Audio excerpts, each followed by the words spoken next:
We continue Demetrius from Plutarch's Lives, translated by John Dryden, revised by Arthur Hugh Clough. But Dilemma had brought 150 galleys with him, and gave orders to Menelaus to sally, in the heat of the battle, out of the harbour of Salamis, and attack with 60 ships the rear of Demetrius. Demetrius, however, opposing to these 60 10 of his galleys, which were a sufficient number to block up the narrow entrance of the harbour, and drawing out his land forces along all the headlands running out into sea, and went into action with 180 galleys, and attacking with the utmost boldness and impetuosity, utterly routed Ptolemy, who fled with 8 ships, the sole remnant of his fleet, 70 having been taken with all their men, and the rest destroyed in the battle, while the whole multitude of attendants, friends, and women that had followed in the ships of burden, all the arms, treasure, and military engines fell without exception into the hands of Demetrius, and were by him collected and brought into the camp. Among the prisoners was the celebrated Lamia, famed at one time for her skill on the flute, and afterwards renowned as a mistress. And although now upon the wane of her youthful beauty, and though Demetrius was much her junior, she exercised over him so great a charm that all other women seemed to be amorous of Demetrius, but Demetrius amorous only of Lamia.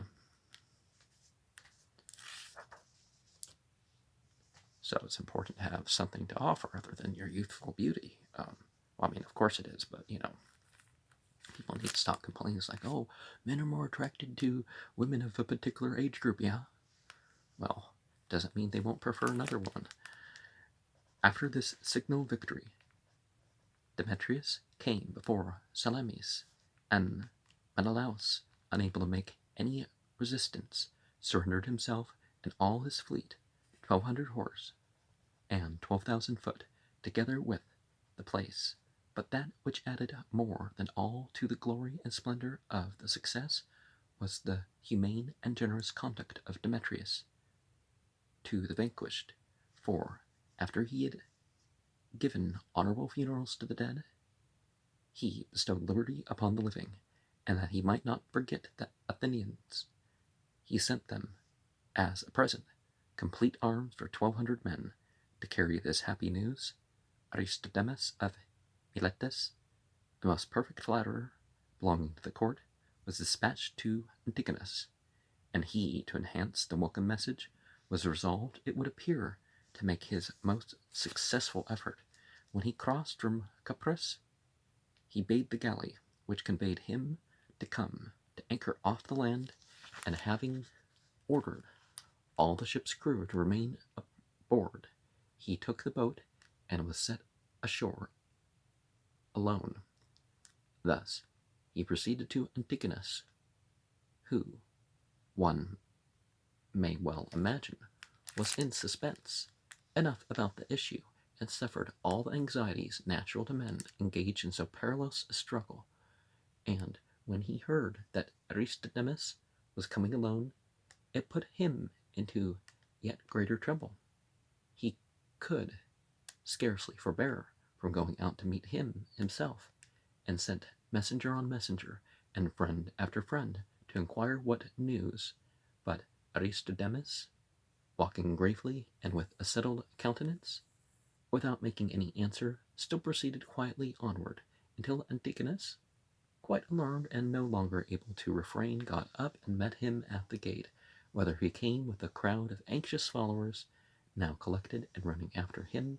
As soon as he saw Antigonus within hearing stretching out his hands, he accosted him with a loud exclamation, "Hail, King Antigonus! We have defeated Ptolemy by sea, and have taken Cyprus and 16,800 prisoners. Welcome, Aristodemus, replied Antigonus, but as you chose to torture us so long for your good news, you may wait a while for the reward of it. Upon this, the people around gave Antigonus and Demetrius, for the first time, the title of kings. His friends at once set a diadem on the head of Antigonus, and he sent one presently to his son with a letter addressed to him as King Demetrius. And when this news was told in Egypt, that they might not seem to be dejected with the late defeat, Ptolemy's followers also took occasion to bestow the style of king upon him, and the rest of the successors of Alexander were quick to follow the example. Lysimachus began to wear the diadem, and Seleucus, who had before received all business with the Greeks, Cassander still retained his usual superscription in his letters, but others, both in writing and in speaking, gave him the royal title. Nor was this the mere accession of a name or introduction of a new fashion. The men's own sentiments about themselves were disturbed, and their feelings elevated. A spirit of pomp and arrogance passed into their habits of life and conversation. As a tragic actor on the stage modifies, with a change of dress, his steps, his voice, his motions in sitting down, his manner in addressing another, the punishments they inflicted were more violent after they had thus laid aside that modest style under which they formerly dissembled their power, and the influence of which had often made them gentler and less exacting to their subjects. A single flattering voice elected a revolution into the world. Antigonus, extremely elevated with the success of his arms in Cyprus under the conduct of Demetrius, resolved to push on his good fortune and to lead his forces in person against Ptolemy by land, what Demetrius should coast with a great fleet along the shore to assist him by sea. The issue of the contest was intimated in a dream with which Medius, a friend of Antigonus, had at this time in his sleep. He thought he saw Antigonus and his whole army running as if it had been a race, that in the first part of the course he went off showing great strength and speed. Gradually, however, his pace slackened, and at the end he saw him coming, lagging up, tired and almost breathless, and quite spent. Antigonus himself met with many difficulties by land, and Demetrius, encountering a great storm at sea, was driven, with the loss of many of his ships, upon a dangerous coast, without a harbor, so the expedition returned without effecting anything. Antigonus, now nearly 80 years old, was no longer able to go through the fatigues of a marching campaign, though rather on account of his great size and corpulence than from loss of strength.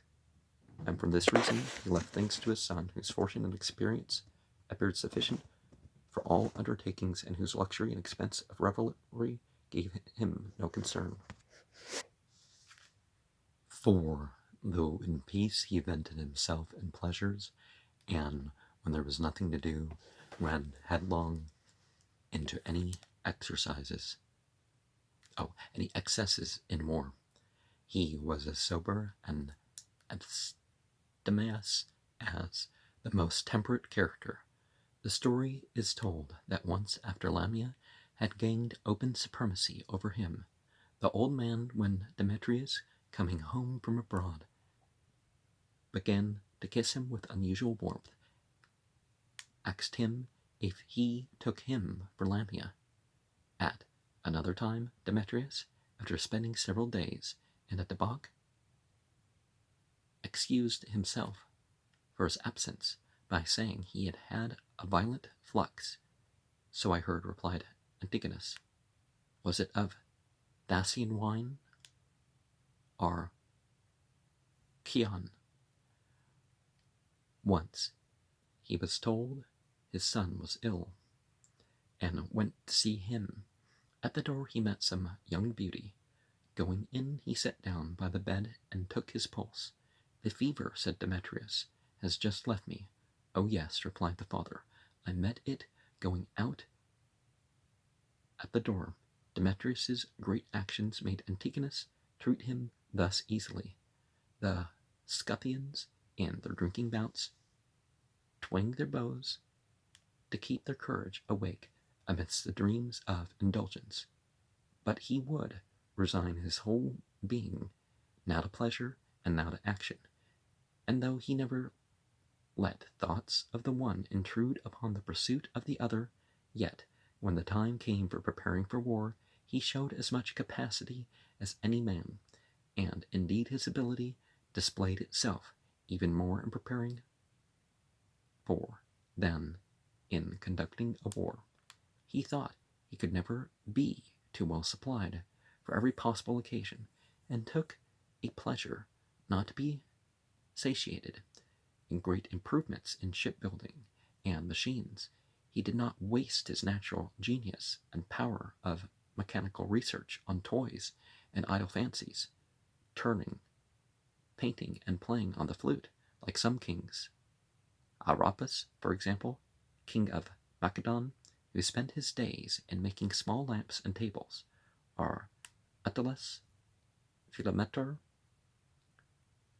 whose amusement was to cultivate poisons. Henbane and Bellebore, and even hemlock.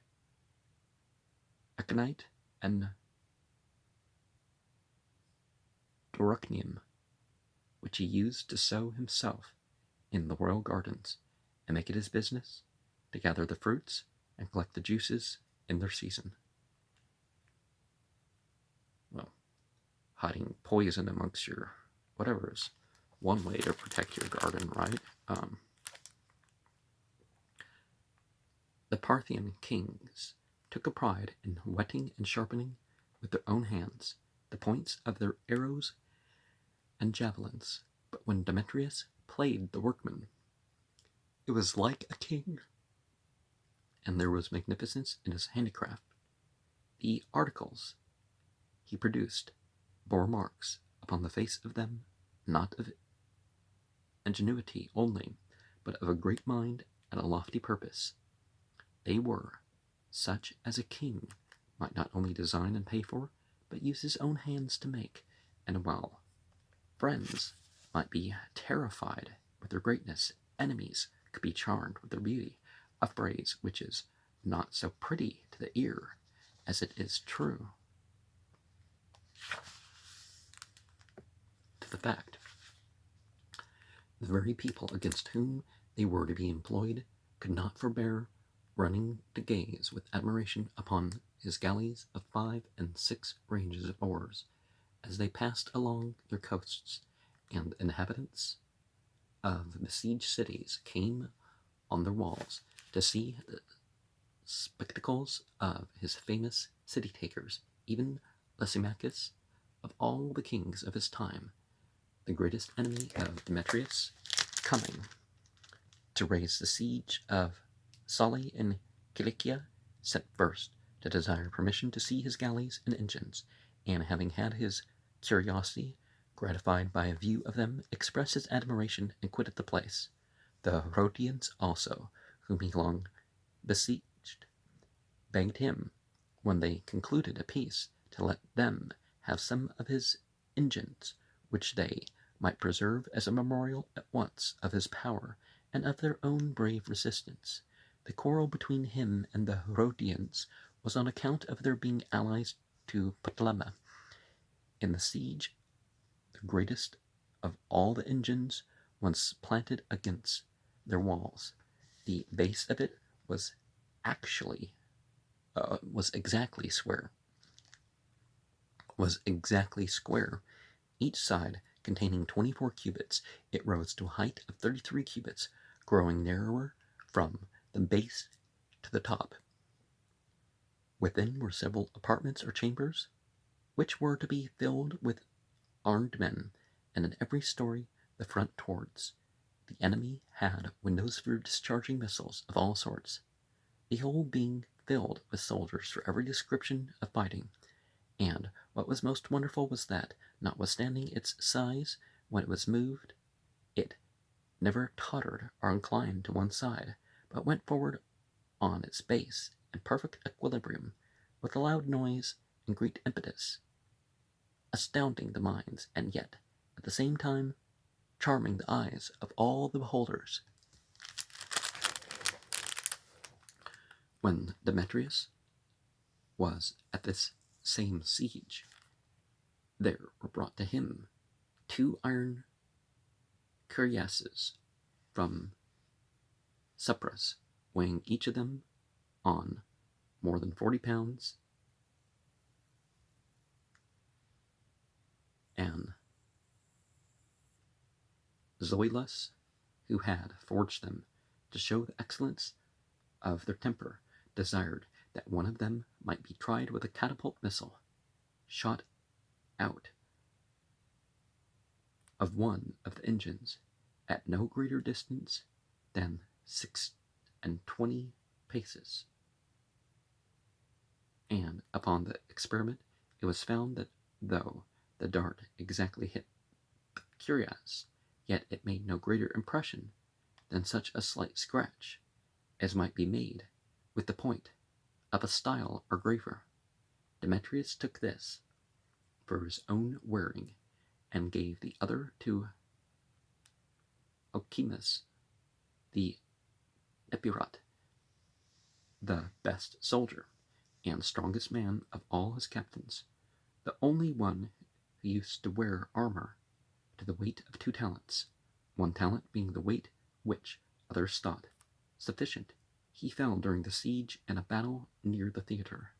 The Rhodians made a brave defense, insomuch that Demetrius saw he was making but little progress, and only persisted out of obstinacy and passion, and the rather because the Rhodians, having captured a ship in which some clothes and furniture with letters from herself were coming to him from Phila, his wife, had sent on everything to Ptolemy, and had not copied the honorable example of the Athenians, who, having surprise and express sent from King Philip, their enemy, opened all the letters he was charged with, excepting only those directed to Queen Olympias, which they returned with the seal unbroken.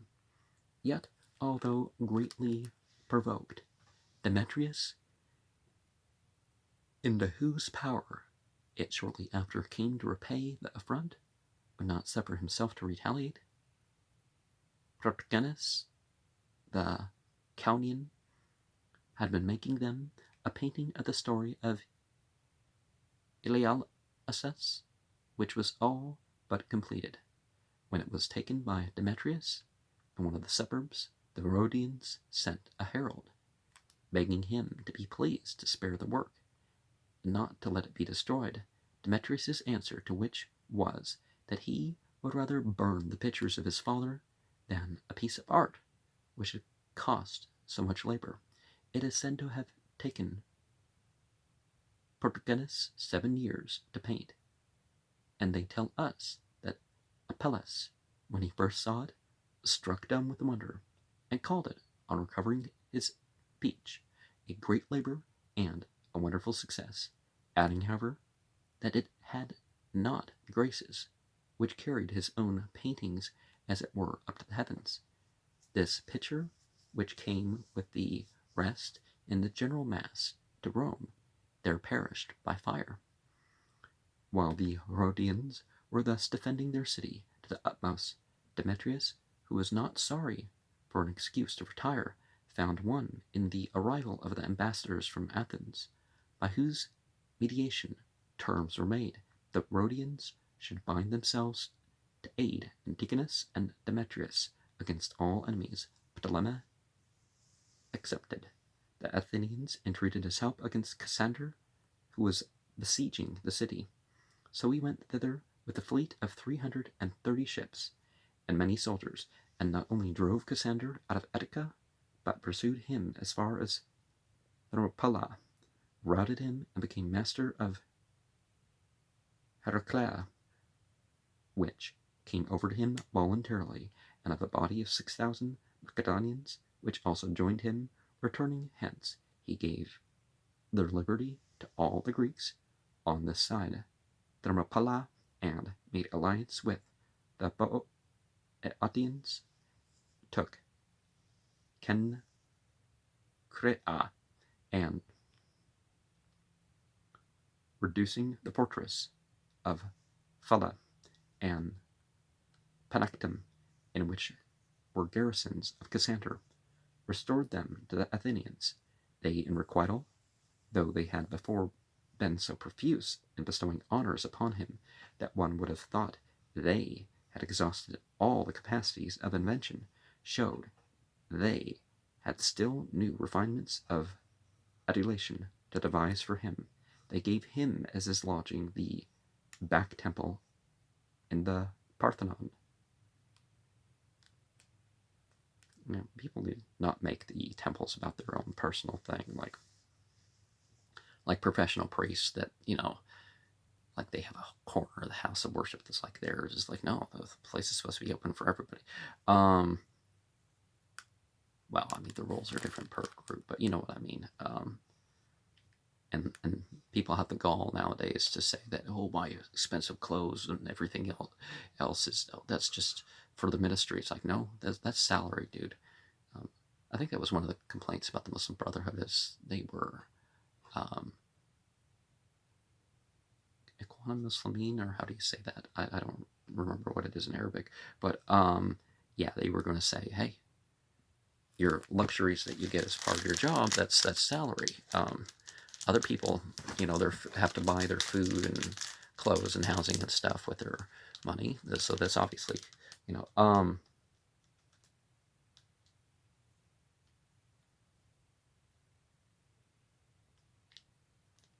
and here he lived under the immediate roof, as they meant it to imply, of his hostess Minerva, no repeatable or well-conducted guest to be quartered upon a maiden goddess.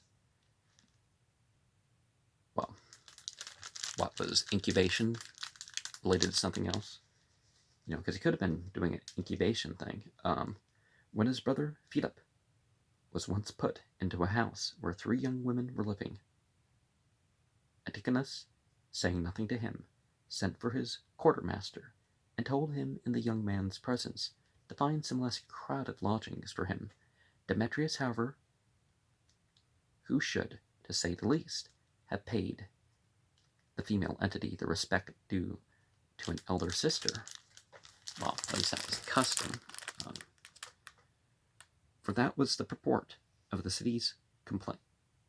The city compliment filled the temple with such pollutions that the place seemed least profaned when his license confined itself to common women like Chrysis, Lamia, Demo, and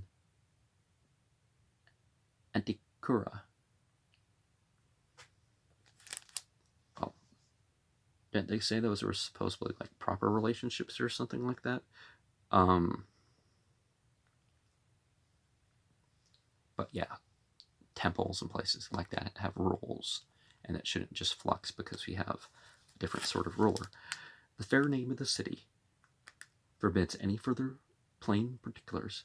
Let us only record the severe virtue of the young Damocles, surnamed by that surname, pointed out to Demetrius the Beautiful, who, to escape importunities, avoided every place of resort, and when at last followed into a private bathing room by Demetrius, seeing none at hand to help or deliver, seized the lid from the cauldron, and plunging into the boiling water, sought a death untimely and unmerited, but worthy of the country and of the beauty that occasioned it. And that should go for your temple rooms too, is that certain rules of your spiritual relationship as far as the ritual, as the sanctified ritual space. Of course, do your rituals without it, but not so. Cleanatus, the son of Cleomedon, who to obtain from Demetrius a letter of intercession to the people in behalf of his father, lately condemned in a fine of 50 talents, disgraced himself, and got the city into trouble. In deference to the letter, they remitted the fine, yet they made an edict prohibiting any citizens for the future to bring letters from Demetrius, but being informed that Demetrius resented this as a great indignity, they not only rescinded in alarm the former order, but put some of the proposers and advertisers of it to death and banished others. Yeah, take it back, but don't, oh, but you passed it on. It's like, well, responsibility, but come on. And furthermore, enacted and decreed that whatsoever King Demetrius should in time come to ordain should be accounted right towards what they consider to be deities, and just towards men. And when one of the better class of citizens said, Stratocles must be mad to use such words, Democharis of Leuconoe observed he would be a fool not to be mad, for Stratocles was well rewarded for his flatteries, and the saying was remembered against Democharis, who was soon after sent into banishment. So fared the Athenians after being relieved of the foreign garrison and recovering what was called their liberty.